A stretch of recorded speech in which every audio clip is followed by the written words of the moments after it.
Bom dia, nós somos o grupo 1 da turma C de CSA e viemos apresentar o nosso trabalho de seminário final.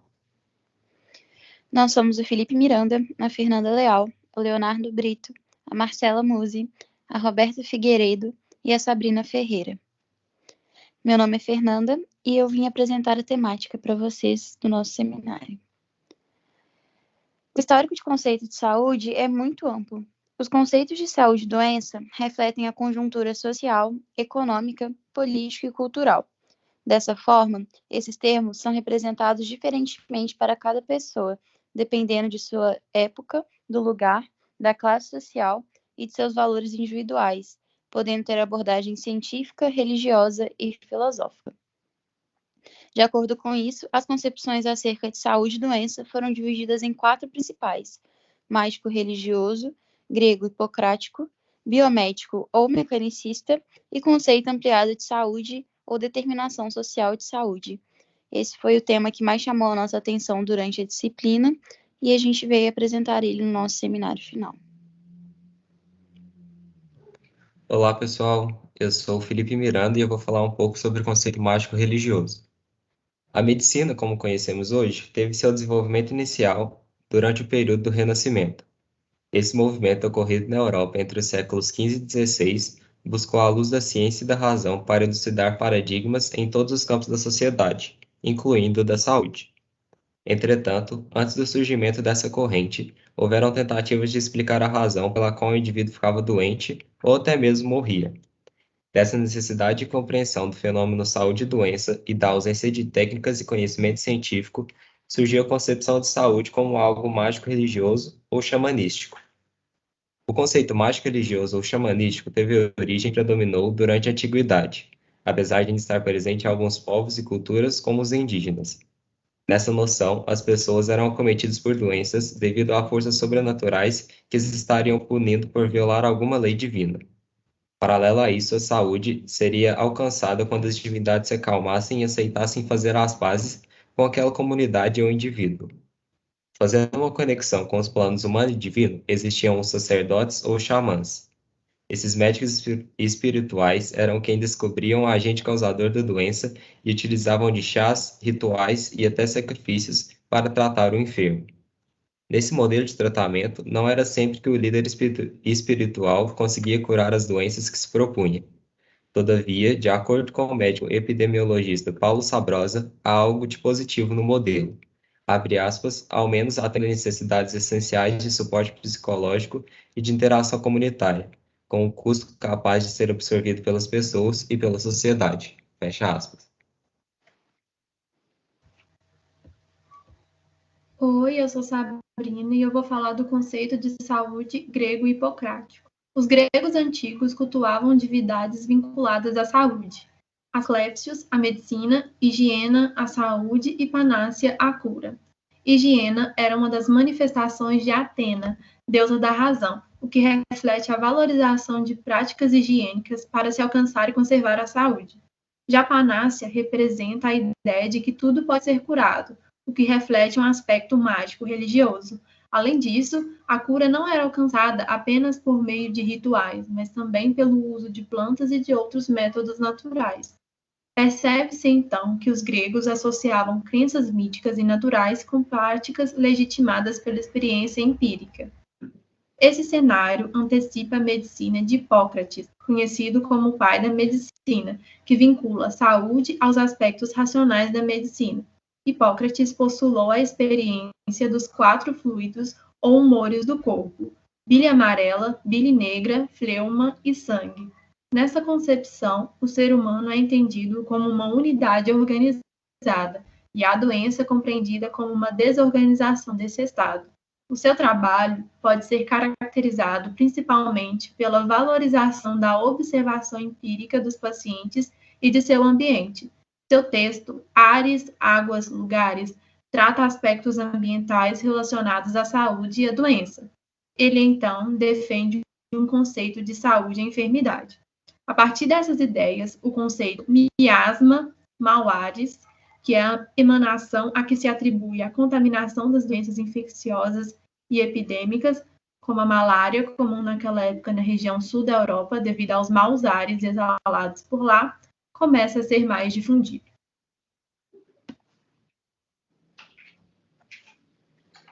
O modelo biomédico do processo saúde-doença se concentra em fatores puramente biológicos e exclui as influências psicológicas, ambientais e sociais.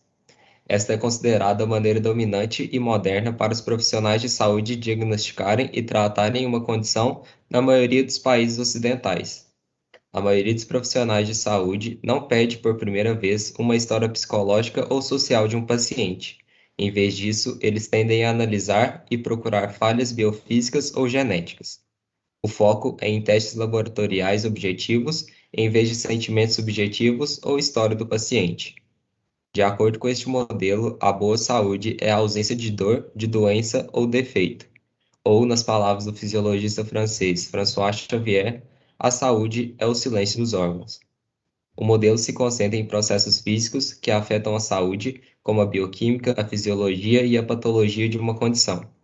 Não é responsável por fatores sociais ou psicológicos que possam ter um papel na doença. Neste modelo, cada doença tem uma causa subjacente e, uma vez que essa causa é removida, o paciente será saudável novamente. O modelo biomédico é muitas vezes contrastado com o modelo biopsicossocial.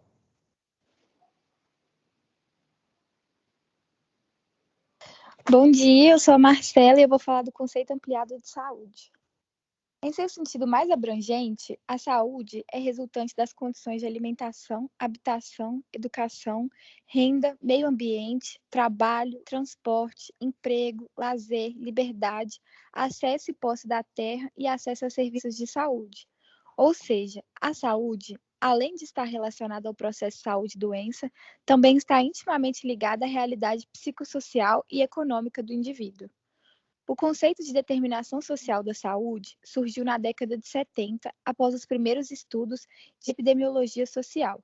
Foi construído a partir da utilização das ciências sociais na saúde, ao relacionar conceitos de saúde com o modo de vida capitalista e a formação socioeconômica.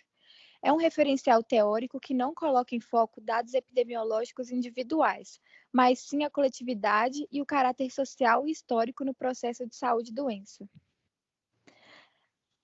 Seguindo esse raciocínio, a Organização Mundial da Saúde, em 1946, definiu saúde como um estado de completo bem-estar físico, mental e social, e não apenas como a ausência de doença ou enfermidade. Em 1958, a União Soviética solicitou à OMS a criação de um programa de erradicação da varíola. Nessa época, a doença estava presente em 33 países e causava cerca de 2 milhões de óbitos por ano. A varíola era, teoricamente, de fácil erradicação pela vacinação. Pelo menos apresentava todas as condições para isso. Estava disponível uma vacina altamente eficaz, em dose única e de fácil aplicação.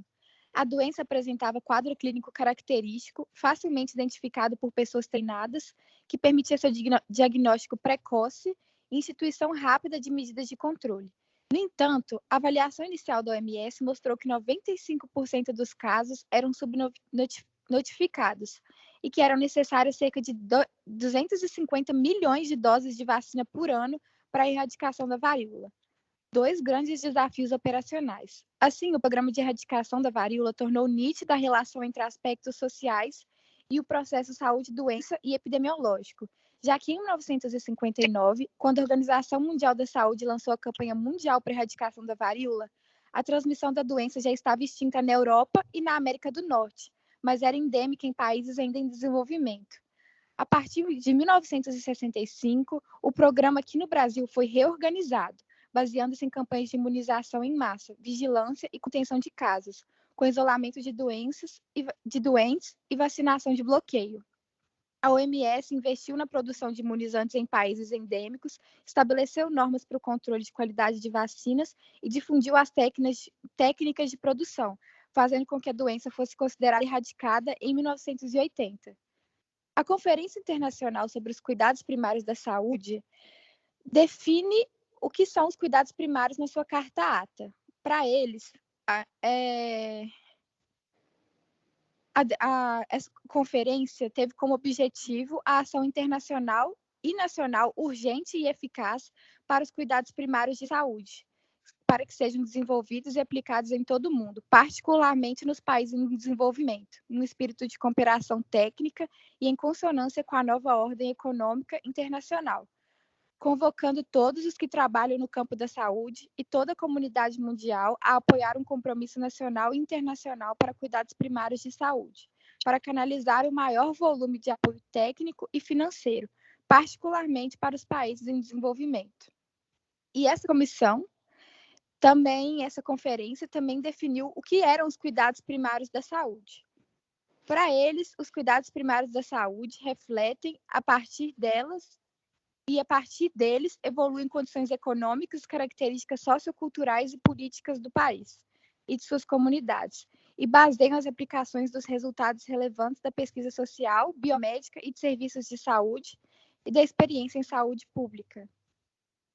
A atenção primária também tem visto os principais problemas de saúde da comunidade, proporcionando serviços de proteção, prevenção, cura, reabilitação, conforme as necessidades, e inclui, pelo menos, educação no tocante a problemas prevalecentes da saúde, métodos para prevenção e controle, promoção da distribuição de alimentos da nutrição apropriada, provisão adequada de água de boa qualidade, saneamento básico, cuidados de saúde materno-infantil, planejamento familiar, imunização contra as principais doenças infecciosas, prevenção e controle de doenças localmente endêmicas, tratamento apropriado de doenças e lesões comuns e fornecimento de medicamentos essenciais. E também envolvem, além do setor de saúde, todos os setores e aspectos relacionados ao desenvolvimento nacional e comunitário, como agricultura, pecuária, produção de alimentos, indústria, educação, habitação, obras públicas, comunicação e outros setores. A Constituição brasileira define que a saúde é direito de todos e dever do Estado, garantido mediante políticas sociais e econômicas que visem a redução do risco de doença e de outros agravos, e ao acesso universal e igualitário às ações e serviços para sua promoção, proteção e recuperação, relacionando pela primeira vez na nossa Constituição a saúde e as políticas sociais. Diante de um período marcado pelos regimes autoritários e pela crise dos sistemas públicos de saúde, houve uma necessidade de pautar a saúde como prioridade na sociedade durante o processo de redemocratização. Nesse contexto, é importante observar o englobamento de diversas questões importantes ao conceito de saúde, concretizado ao se apresentar no texto constitucional de 1988. Nesse conceito de saúde, fica evidente a importância dada aos contextos sociais e econômicos da população, diferenciados principalmente entre as classes sociais no impacto da boa saúde. Isso significa que a concepção simplista de saúde, como sendo apenas relacionada ao corpo individual e a patologia isolada em questão, foi desconsiderada, na tentativa de universalizar e integrar a saúde, considerando e atendendo de maneira que promova igualdade de acesso aos meios necessários para todos que precisarem, levando os aspectos como os padrões culturais, sociais e econômicos em conta. Em outra perspectiva, a ampliação do conceito de saúde para outras esferas da sociedade se mostra importante para detectar doenças e a vulnerabilidade de partes da população de acordo com o contexto econômico e social. Em resumo, isso significa, de acordo com Capone, que a capacidade de tolerância para enfrentar as dificuldades está diretamente vinculada a valores não só biológicos, mas também sociais. Por fim, é essencial ressaltar a presença do seguinte texto na Constituição: a saúde é direito de todos e dever do Estado, garantido mediante políticas sociais e econômicas que visem a redução do risco de doença e de outros agravos e ao acesso universal e igualitário às ações e serviços para promoção, proteção e recuperação, em que evidencia a importância da saúde como sendo um direito básico diante da necessidade da população e sendo dever do Estado garantir meios de promovê-la de maneiras abrangentes que envolvam variadas esferas da organização social. Isso se tornou, portanto, um princípio norteador do Sistema Único de Saúde brasileiro. Muito obrigada por assistir a nossa apresentação.